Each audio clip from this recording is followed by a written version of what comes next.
Break के बाद एक बार फिर से आप सभी दर्शकों का अन्नदाता में स्वागत है। फसल चाहे कोई भी हो, उन्हें कीट और रोगों से मुक्त रखने के लिए अक्सर किसान रासायनिक दवाओं का इस्तेमाल करते हैं, जिसके लिए वो विभिन्न छिड़काव यंत्रों का प्रयोग करते हैं, जिनका सही इस्तेमाल नहीं करने पर किसान सीधे दवाओं के संपर्क में आ जाते हैं। ये रासायनिक दवाएं मानव स्वास्थ्य के लिए काफी घातक होती हैं। तो चलिए इनके सुरक्षित इस्तेमाल के बारे में जानते हैं कृषि अभियंता योगेंद्र सोरेन से। जैसे कि आप लोग जानते हैं कि कीट प्रबंधन बहुत ज़रूरी है और उसके पोषक तत्व जो हमारे पौधा को और जो हमारे हॉर्टिकल्चर क्रॉप जो होते हैं उसको बहुत ज़रूरी होते हैं। तो उसके लिए कौन कौन सा मशीन है जैसे हम लोग यूज कर पा रहे हैं, जैसे स्प्रेयर और डस्टर मशीन। आज बाजार में तमाम स्प्रेयर मशीनें उपलब्ध हैं, लेकिन इनका सबसे अधिक उपयोग छोटी फसलों पर किया जाता है, जिनकी क्षमता 15 से 25 लीटर तक की होती है। अगर बहुत बड़े एरिया पर या बड़े फल वृक्षों पर दवाओं का छिड़काव करना है तो ट्रैक्टर से चलने वाले स्प्रेयर मशीनों का प्रयोग होता है। जो स्प्रेयर मशीन में भी हमारे बहुत तरह के टाइप्स होते हैं, जैसे कि knapsack, hand sprayer, hand held sprayer और पैडल ऑपरेटेड स्प्रेयर, जिसको हम लोग रोकर स्प्रेयर भी बोलते हैं और उसको लोकल भाषा में गटोर भी बोलते हैं, और एक पावर स्प्रेयर जो कि हमारे कीट प्रबंधन के लिए एक ऐसी मशीन है जो कि केमिकल को, हमारे लिक्विड को, हमारे मतलब एक फुहारे की तरह जो केमिकल होते हैं, हम स्प्रेयर के माध्यम से उसका मेन उद्देश्य रहता है कि जो भी केमिकल हम लोग घोले रहते हैं उसको पौधों में किस तरह तरीके से अच्छे सूक्ष्म ड्रॉपलेट्स में कैसे तोड़ करके एक यूनिफॉर्म, एक बराबर समुचित मात्रा में उसके ऊपर पड़े।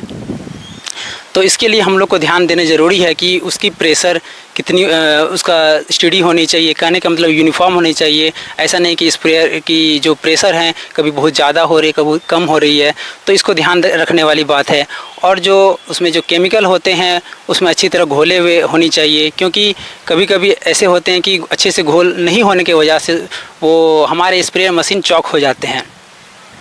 तो इस बिंदु को कुछ हम किसान बंधुओं को इस चीज़ में ध्यान रखने की ज़रूरत है। कृषि से जुड़ा कोई भी यंत्र आप लेना चाहते हैं तो एक बार कृषि विभाग में संपर्क जरूर कर लें।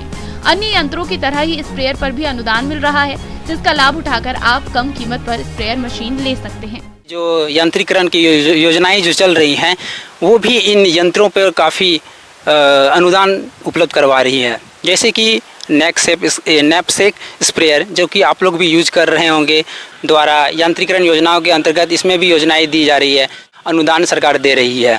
और जो दूसरी मशीन जो यंत्र पे जो अनुदान सरकार दे रही है वो है रोकर स्प्रेयर, जो हम लोग उसको पाँव से हम लोग प्रेस करके हम लोग उसको उपयोग में लाते हैं। उसमें पैडल ऑपरेटेड रहते हैं, उसमें डिलीवरी हॉज लगे रहते हैं, जो कि एक पाइप के माध्यम से जनरली इस तरह के स्प्रेयर को हम लोग गार्डनिंग, हॉर्टिकल्चर क्रॉप के लिए हम लोग यूज में लाते हैं।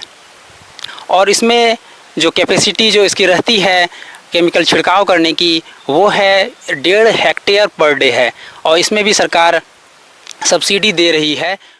और जो हमारे पावर ऑपरेटेड जो स्प्रेयर होते हैं, इंजन ऑपरेटेड, वो भी केमिकल छिड़काव करने में बहुत ही महत्व और काफ़ी इफ़ेक्टिव होते हैं, क्योंकि इसकी जो कैपेसिटी होते हैं वो 15 मीटर तक वो छिड़काव कर सकते हैं। क्योंकि ये हम लोग इंजन 3 HP इंजन से भी यूज करते हैं और इलेक्ट्रिक से भी हम लोग यूज करते हैं।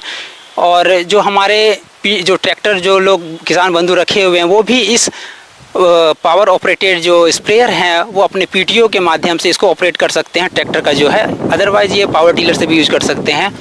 और ये बहुत ही इफ़ेक्टिव और आसान छिड़काव करने की ये एक मशीन है जो कि किसान को आराम से वो कर सकते हैं।